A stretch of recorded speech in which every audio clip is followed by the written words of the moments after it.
UP का यही है सच, मांगोगे नौकरी मिलेगा लठ।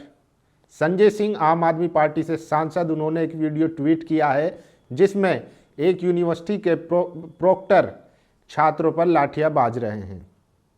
इसके अलावा असदुद्दीन ओवैसी ने बड़ा बयान दिया है। वो कह रहे हैं कि हम नीतीश के साथ जाने के लिए तैयार हैं, बशर्ते वो सीमांचल में डेवलपमेंट करे। इसके अलावा अखिलेश यादव ने एसआईआर को लेकर चुनाव आयोग पर और बीजेपी पर बड़ा आरोप लगाया है, वो भी बताएंगे। साथ ही साथ मौलाना अरशद मदनी ने बड़ा बयान दिया है, उसके क्या मायने हैं उस पर भी बात करेंगे। आदाब, नमस्कार, मैं फैसल और आप देख रहे हैं नेशनल दस्तक।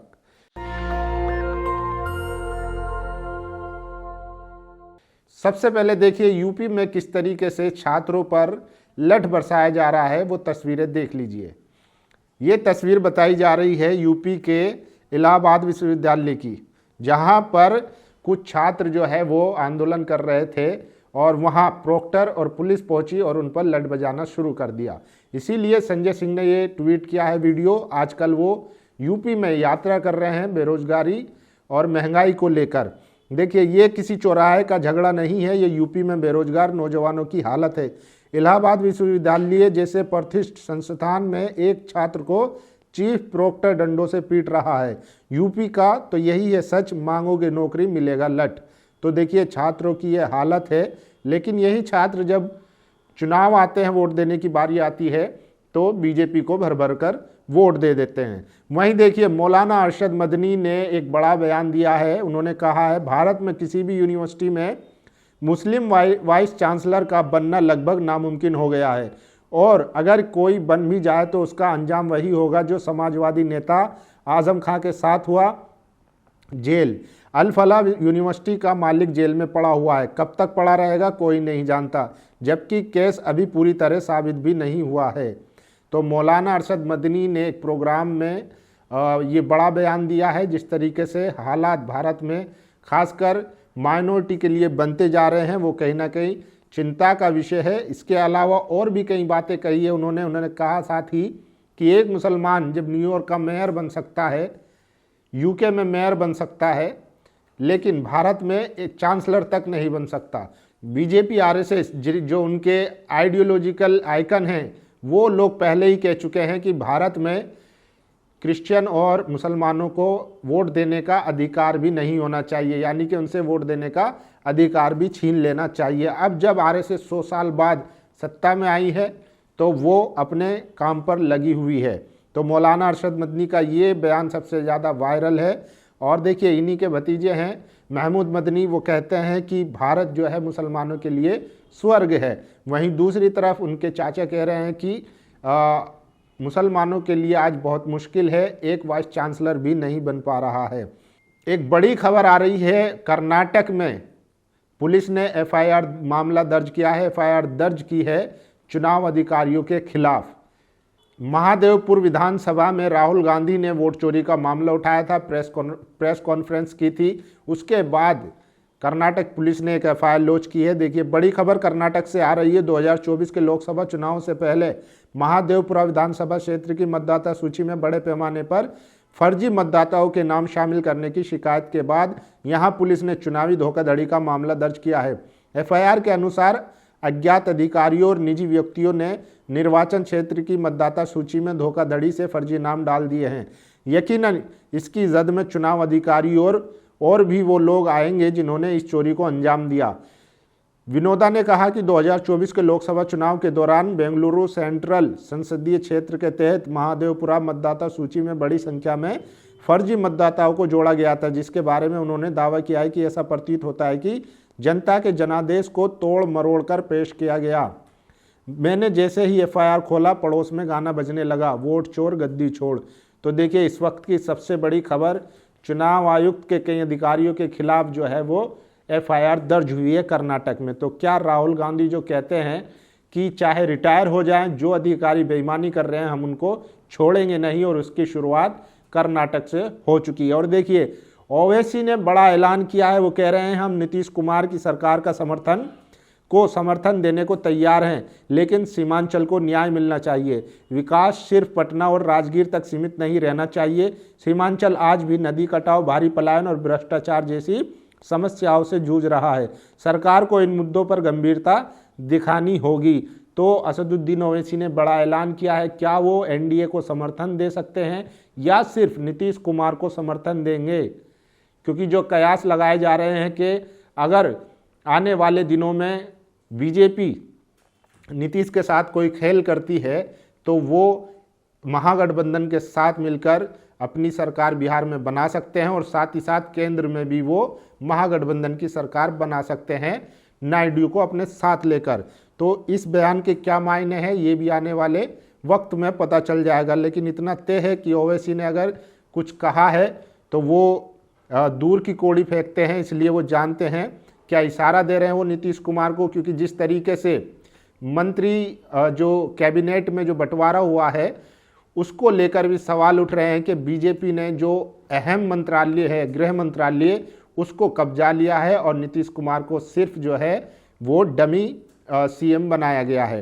तो क्या लग रहा है कि क्या आने वाले टाइम में बीजेपी कोई खेल कर सकती है जिसके लिए ओवैसी ने इशारा कर दिया है? ये भी बड़ा सवाल है और ये भविष्य के गर्भ में है कि अगर नीतीश कुमार के साथ कुछ खेल होता है तो ओवैसी उसको समर्थन देने को भी तैयार रहेंगे। और देखिए, अखिलेश यादव ने चुनाव आयोग और बीजेपी पर बड़ा आरोप लगाया है। कह रहे हैं कि 2024 में जहां जहां समाजवादी पार्टी या महागठबंधन जीता था वहां लगभग हर विधानसभा में 50,000 वोट काटने की कवायद शुरू हो चुकी है। अखिलेश यादव कह रहे हैं, देखिए भाजपा चुनाव आयोग ये तैयारी कर रहे हैं कि 2024 में जिन विधानसभाओं में समाजवादी पार्टी और इंडिया गठबंधन जीता है उन विधानसभाओं में 50,000 वोट काट दिए जाएं।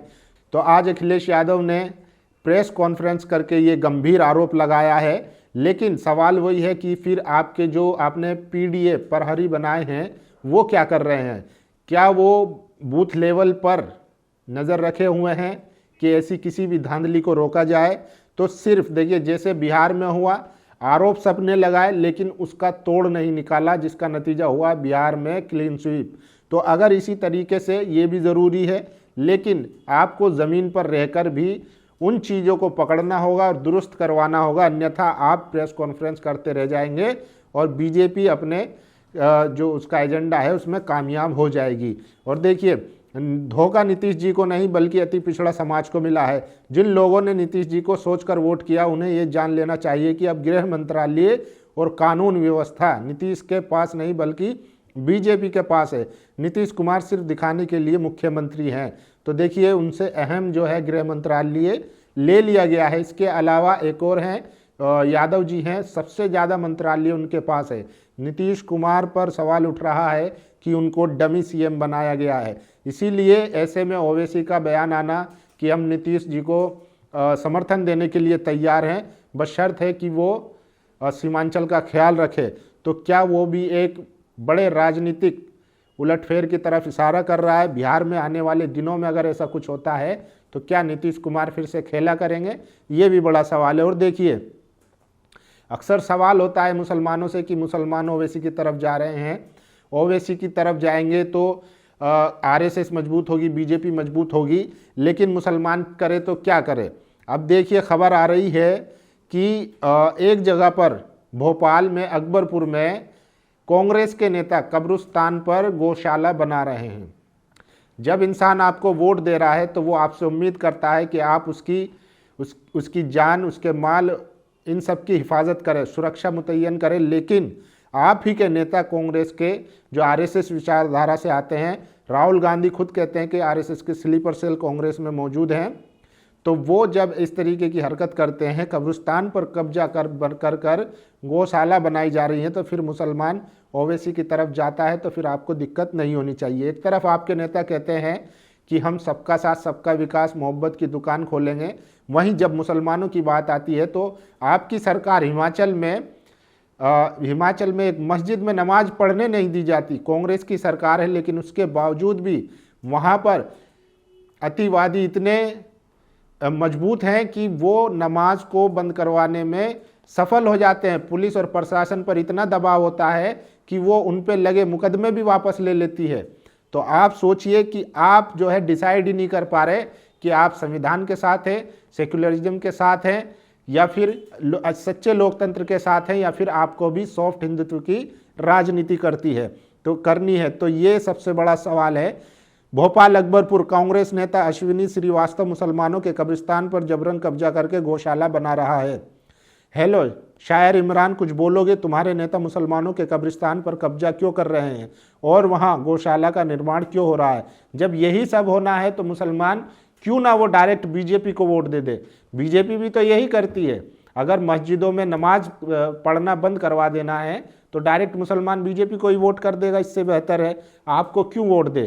तो ये भी कांग्रेस को चीज़ें समझनी होगी कि वो जो है खुलकर इन मुद्दों पर बात करें, और जो भी दबा कुचला दलित पिछड़ा आदिवासी मुसलमान है या कोई भी माइनॉरिटी है तो उसके हितों की सुरक्षा हो, ये यकीनी बनाया जाए, ना कि सिर्फ बयान में भाषणबाजी में आपके नेता ये चीज़ें करते रहें। और देखिए चुनाव आयोग और बीजेपी किस तरीके से वोट चोरी को दबाना चाहती है उसका नज़ारा एक ये देख लीजिए। मध्य प्रदेश के कांग्रेस के कार्यकर्ता है मंजीत घोषी। उन्होंने बिहार चुनाव के बाद लगातार सोशल मीडिया पर आवाज़ उठाई कि चुनाव आयोग और बीजेपी मिलकर वोट चोरी कर रही है। कांग्रेस भी वोट चोरी के खिलाफ कैंपेन चला रहा है, लेकिन अब दिल्ली और राजस्थान पुलिस ने क्या है उनके ऊपर UAPA लगाकर उनको गिरफ्तार कर लिया है, जिसके बाद हंगामा मचा हुआ है और लोग कह रहे हैं कि अगर सच बोलोगे तो आपको इसी तरीके से जेल में सड़ा दिया जाएगा। मोनिका सिंह लिखती हैं, ये बड़ा परिवर्तन आया है कांग्रेस में। मध्य प्रदेश के कांग्रेस कार्यकर्ता घोषी मंजीत को किसी एक ट्वीट की वजह से दिल्ली पुलिस ने गिरफ्तार कर लिया। इस एक कार्यकर्ता के लिए दिल्ली के बड़े बड़े नेताओं के ट्वीट आए, प्रदेश अध्यक्ष, नेता विपक्ष के वीडियो तक जारी हुए। दिल्ली के लगभग हर बड़े नेता ने लिखा इस गिरफ्तारी पर, और कांग्रेस के दिग्गज वकील विवेक तनखा ने कहा जरूरत पड़ी तो सुप्रीम कोर्ट में भी हमारी टीम हमारे कार्यकर्ता की लड़ाई लड़ने जाएंगी और मंजीत को वापस लेकर आएंगे। जब पार्टी ऐसे किसी कार्यकर्ता के साथ खड़ी होगी तो कार्यकर्ता किसी भी स्थिति में डरेगा नहीं। ये बड़ा परिवर्तन किया गया है कांग्रेस ने। तो ये एक बड़ी खबर है कि वोट चोरी को लेकर ट्वीट करने पर UAPA लगाकर उनकी गिरफ्तारी हुई है। वहीं दूसरी तरफ मौलाना अरशद मदनी ने बड़ा बयान दिया, कह रहे हैं कि आज भारत में स्थिति ये है कि मुसलमान एक यूनिवर्सिटी का वाइस चांसलर भी नहीं बन सकता। और ओवैसी ने कहा है कि हम नीतीश कुमार को समर्थन देने के लिए तैयार है। तो क्या वो सिर्फ नीतीश कुमार को समर्थन देंगे या NDA के साथ जाएंगे, ये बड़ा सवाल है। वहीं तीसरी तरफ अखिलेश यादव ने बड़ा इल्ज़ाम लगाया है कि जहां जहां वो पिछली बार लोकसभा में चुनाव जीते थे महागठबंधन, वहां पर चुनाव आयोग और बीजेपी 50,000 वोट काटने की तैयारी कर रहा है। सोचिए ये कितना खतरनाक है एक लोकतांत्रिक देश के लिए। बाकी आप लोगों की क्या राय, अपनी राय जरूर दीजिए। शुक्रिया। नेशनल दस्तक की आपसे गुजारिश है कि अगर इसको बचाना चाहते हैं तो नेशनल दस्तक को सब्सक्राइब करने के लिए रेड कलर के सब्सक्राइब बटन को दबाएं, फिर बेल आइकन की घंटी दबाएं। नेशनल दस्तक को बचाने के लिए बहुत जरूरी है कि हर खबर को शेयर करें, लाइक करें, कमेंट जरूर करें।